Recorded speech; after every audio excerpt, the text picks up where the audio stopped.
नमस्कार। मैं Dhananjay Kumar the public India में आपका स्वागत है। प्रधानमंत्री का डंका बज रहा है दुनिया में। बहुत सुना आप लोगों ने। गटर मीडिया ने खूब सुनाया, यहाँ के अखबारों ने सुनाया, लोगों ने सुनाया, भक्तों ने सुनाया। चौथी अर्थव्यवस्था, तीसरी अर्थव्यवस्था, एकदम तेज रफ्तार थी अर्थव्यवस्था की। और ऐसा लगा कि जितनी तेज रफ्तार थी, चीन और अमेरिका भी जो है वो पिछड़ जाएगा। लेकिन अब अर्थव्यवस्था पे बात नहीं हो रही। अब इस बात पर भी बात नहीं हो रही है कि नरेंद्र मोदी का सीना कितने इंच का है। अब बात हो रही है कि नरेंद्र मोदी जी ने देश को, या कहिए अगर बड़ा क्रूर भाषा में कहें, कि देश का भट्ठा बिठा दिया। महंगाई से लोग परेशान हैं, बेरोजगारी से परेशान हैं, और रुपया लगातार नीचे गिरता चला जा रहा है। 95 रुपए पार कर गया। कब 100 पार कर जाए पता नहीं, क्योंकि ईरान और अमेरिका वॉर जो है वो रुकने का नाम नहीं ले रहा। दोनों एक दूसरे को धमका रहे हैं। ईरान के जो सुप्रीम लीडर हैं मुस्तफा खामिनेई, उन्होंने कहा है कि अपने पिता के खून का बदला लेंगे। और दुनिया ने देखा कि खामिनेई की अंतिम यात्रा में किस तरह से लोग आए, करोड़ों लोग आए। मुस्तफा खामिनेई ने सबका धन्यवाद अदा किया, सबको शुक्रिया कहा। और दूसरी तरफ जो है, ट्रंप ने भी अपने सोशल मीडिया ट्रूथ पे कहा कि अगर ईरान हमको मारने की सोच रहा है तो ईरान बर्बाद हो जाएगा। अब ईरान बर्बाद हो ना हो, अमेरिका बर्बाद हो ना हो, लेकिन दुनिया जरूर बर्बाद हो रही है। जो अंतर्राष्ट्रीय ऊर्जा संगठन है उसने कहा है कि ऊर्जा संकट फिर खड़ा होने जा रहा है। आपको पता है कि जिस दिन वॉर शुरू हुआ, वापस सीज फायर खत्म किया ट्रंप ने, तेल की कीमतें फिर बढ़ गई, 8% कीमतें बढ़ गई। और तेल की कीमत बढ़ने का मतलब वो केवल तेल की कीमत नहीं बढ़ती है, बल्कि तमाम, क्योंकि आवागमन के साधन महंगे हो जाते हैं, आवागमन महंगा हो जाता है, हर चीज के दाम बढ़ जाते हैं। हवाई जहाज से लेकर के, ट्रेन से लेकर के, तमाम रोडवेज तक, और नमक तक के भाव बढ़ जाते हैं। और आम आदमी की आमदनी उस रफ्तार में बढ़ नहीं रही, बेरोजगारी गहरी है, पेपर लीक है, नौकरी मिल नहीं रही है। मंदिर का आसरा था, वहां भी हताशा है, क्योंकि मंदिर में चोरी को लेकर के नरेंद्र मोदी चुप। मंदिर पे चोरी पर नरेंद्र मोदी कुछ नहीं बोल रहा है, लेकिन नरेंद्र मोदी न्यूजीलैंड जाकर के बता रहे हैं कि 35-40 साल पहले वो न्यूजीलैंड आए थे, जब वो मुख्यमंत्री नहीं थे, प्रधानमंत्री नहीं। और तब उनको लोगों ने, यहाँ के लोगों ने गिफ्ट किया था, हैट गिफ्ट, टोपी गिफ्ट की थी, मफलर गिफ्ट किया था। मफलर लेकर के आए, मफलर कथा सुनाई मोदी जी ने। लेकिन वहां के जो पत्रकार हैं वो नरेंद्र मोदी जी से कुछ सवाल करना चाहते थे कि नरेंद्र मोदी उन सवालों के जवाब दें। नरेंद्र मोदी ने प्रेस कॉन्फ्रेंस नहीं की। और उससे भी ज्यादा, नरेंद्र मोदी तो प्रेस कॉन्फ्रेंस ऐसे भी नहीं करते, भारत में नहीं करते तो विदेश में कहाँ करें। और याद कीजिए, पिछले 2 महीने पहले, मई में, अभी मई की बात है, मई में जब नॉर्वे गए थे प्रधानमंत्री, तो वहां की एक पत्रकार ने जोर से आवाज लगाई थी, मिस्टर प्राइम मिनिस्टर, सवाल का जवाब चाहती थी वो, लेकिन नरेंद्र मोदी ने ध्यान नहीं दिया, आगे बढ़ गए। उसके बाद यहाँ तक हुआ कि जो विदेश के हमारे जो प्रवक्ता है उनके साथ, विदेश मंत्रालय के, उनके साथ भी पत्रकार की झड़प हो गई थी। इस बार भी चर्चा यही है। नरेंद्र मोदी जी ने प्रेस से बात नहीं की, तो पत्रकार सवाल पूछना चाहते थे, नरेंद्र मोदी जी ने वो स्थिति आने नहीं दी। और जो विदेश मंत्रालय के अधिकारी हैं, उन्होंने और दिलचस्प जवाब दिया। मतलब दिलचस्प मतलब सर झुका देने वाला, शर्मिंदा कर देने, हास्यास्पद बयान। उन्होंने कहा कि प्रधानमंत्री जो है भारत के बड़े नेता है, जन नेता है, और भारत की जनता जो है गांवों में रहती है, उनको बिचौलिया पसंद नहीं, बिचौलिया मतलब पत्रकार पसंद नहीं। प्रधानमंत्री सीधा संवाद करते हैं आप कितना सीधा संवाद करते हैं आप लोग तो जानते हैं। प्रधानमंत्री यहाँ संवाद करते हैं या प्रधानमंत्री अपने मन की बात सुनाते हैं, ये आप सबको पता है। लेकिन अब विदेशी मीडिया भी जो है नरेंद्र मोदी की खिल्ली उड़ाने लगा है, ये चिंता की बात है। इससे केवल नरेंद्र मोदी की छवि खराब नहीं हो रही बल्कि भारत की छवि भी खराब हो रही। जो नरेंद्र मोदी भारत को विश्वगुरु बनाना चाह रहे थे, उन्हीं नरेंद्र मोदी जी की वजह से भारत की छवि को पट्टा लगा। पहले प्रधानमंत्री हैं भारतवर्ष के, आजादी के बाद 80 साल देश को आजाद हुए लगभग हो गए। पहले प्रधानमंत्री हैं नरेंद्र मोदी जो प्रेस कॉन्फ्रेंस नहीं करते, चाहे जवाहरलाल नेहरू हो चाहे मनमोहन सिंह, दोनों ने देश के भीतर और देश के बाहर प्रेस को हमेशा समय दिया, प्रेस से बात की, इंडिविजुअल बात की, पर्सनल इंटरव्यू दिए प्रेस को। जब भी कहीं जाते थे प्रेस वार्ता होती थी, जरूर होती थी और उसमें खुलकर बातें होती थी। लेकिन नरेंद्र मोदी ने एक प्रेस कॉन्फ्रेंस नहीं की और जहां भी उन्होंने बात की टेलीप्रॉम्प्टर सामने और टेलीप्रॉम्प्टर देख करके उन्होंने जो भी कहना है कहा, वैसा ही जैसे एक तरफा बयानबाजी हिंदुस्तान के भीतर का वही वहां। और अब ढेर सारे मीम न केवल सोशल मीडिया पर बल्कि विदेशी मीडिया में भी चल रहा है नरेंद्र मोदी के खिलाफ।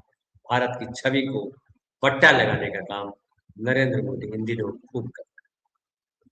विदेश यात्रा को लेकर के मीडिया में छप रहा है, हालांकि भारतीय मीडिया भारी भीड़ थी न्यूजीलैंड में, लेकिन मीडिया बता रहा है कि भीड़ भाड़े पे लाई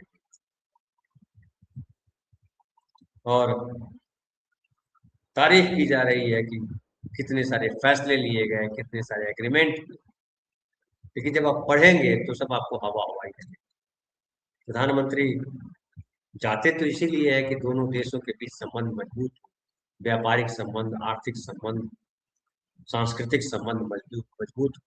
इसी इरादे से प्रधानमंत्री एक या दूसरे देश के जो और देशों के जो राष्ट्राध्यक्ष हैं दूसरे देश की यात्रा करते हैं। लेकिन हमारे प्रधानमंत्री जब जाते हैं तो सबसे ज्यादा चर्चा में रहती है जो बातें, वो नृत्य होती है।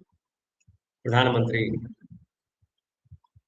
जो भारतीय मूल के लोग उन देशों में रहते हैं उससे मिलते हैं, उसको संबोधित करते हैं, देश के नेताओं की, पूर्व नेताओं की आलोचना करते हैं, अपना गुणगान करते हैं और मोदी मोदी के नारे लगाते हैं। ये प्रधानमंत्री जिस तरह के कृत्य करते हैं उससे, अब जानते हैं आपके सोशल मीडिया का जमाना है, मीडिया बहुत एडवांस हो गया है और कोई भी खबर किसी से छुपी हुई नहीं रहती। और जिस तरह से ट्रंप ने नरेंद्र मोदी जी का मजाक बनाया, चीन के सामने नरेंद्र मोदी कुछ बोल नहीं पाते, ईरान और इजराइल अमेरिका जो वॉर है उसमें कहीं नरेंद्र मोदी नजर नहीं आते। नरेंद्र मोदी जब पिछले दिनों मिले ट्रंप से तो जिस तरह से एक्सेलेंसी एक्सेलेंसी करके बात की, उससे भी भारी बात। तो ऐसा लग रहा है कि जब से ट्रंप दूसरी बार प्रधानमंत्री, दूसरी बार राष्ट्रपति बने अमेरिका के, नरेंद्र मोदी जी को ग्रहण लग गया, नरेंद्र मोदी जी का कॉन्फिडेंस खत्म जैसे लगता है। और अब देश के भीतर भी और देश के बाहर भी चुप अपने किस्से सुनाते हैं। और देखिए वहां दिल्ली में जंतर मंतर पर सीजीपी कॉकरोच जनता पार्टी जो है आंदोलन पर है, सोनम वांगचुक 15वां दिन है उनका अनशन का। उनकी सेहत लगातार कमजोर होती जा रही है, डॉक्टर कह रहे हैं कि खतरे के बहुत करीब है सोनम वांगचुक, लेकिन सरकार के कान पर जू नहीं है, कहीं कोई चर्चा नहीं है, किसी को चिंता नहीं है कि सोनम वांगचुक जो जंतर मंतर में आमरण अनशन पे बैठा हुआ है उसकी खैर खबर। अब ये खबर आ रही है कि 20 जुलाई को कॉकरोच जनता पार्टी जो है वो जंतर मंतर से संसद तक शांति मार्च निकालेगी। क्या शांति मार्च का कोई असर होगा? ये तो 20 जुलाई को पता चलेगा। लेकिन जिस तरीके से सरकार पूरी तरह से, चाहे राम मंदिर का मसला हो, चाहे पेपर लीक का मसला हो, तमाम मसलों पर चुप्पी साधी। और देखिए संसद में क्या होगा इसको लेकर के लोग चिंतित भी है। चिंता इसलिए कि बीजेपी जो है 2/3 बहुमत जुटाने में है,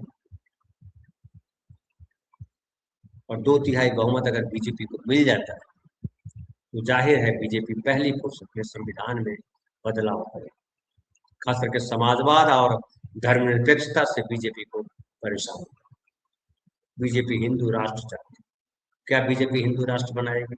संविधान में ये घोषणा करेगी बीजेपी कि भारत एक हिंदू राष्ट्र है?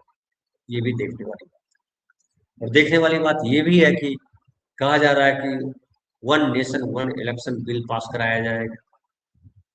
इसके अलावा परिसीमन का बिल है वो पास कराया जाएगा, और परिसीमन का बिल पास होने के बाद जो गैर भाजपाई प्रदेश,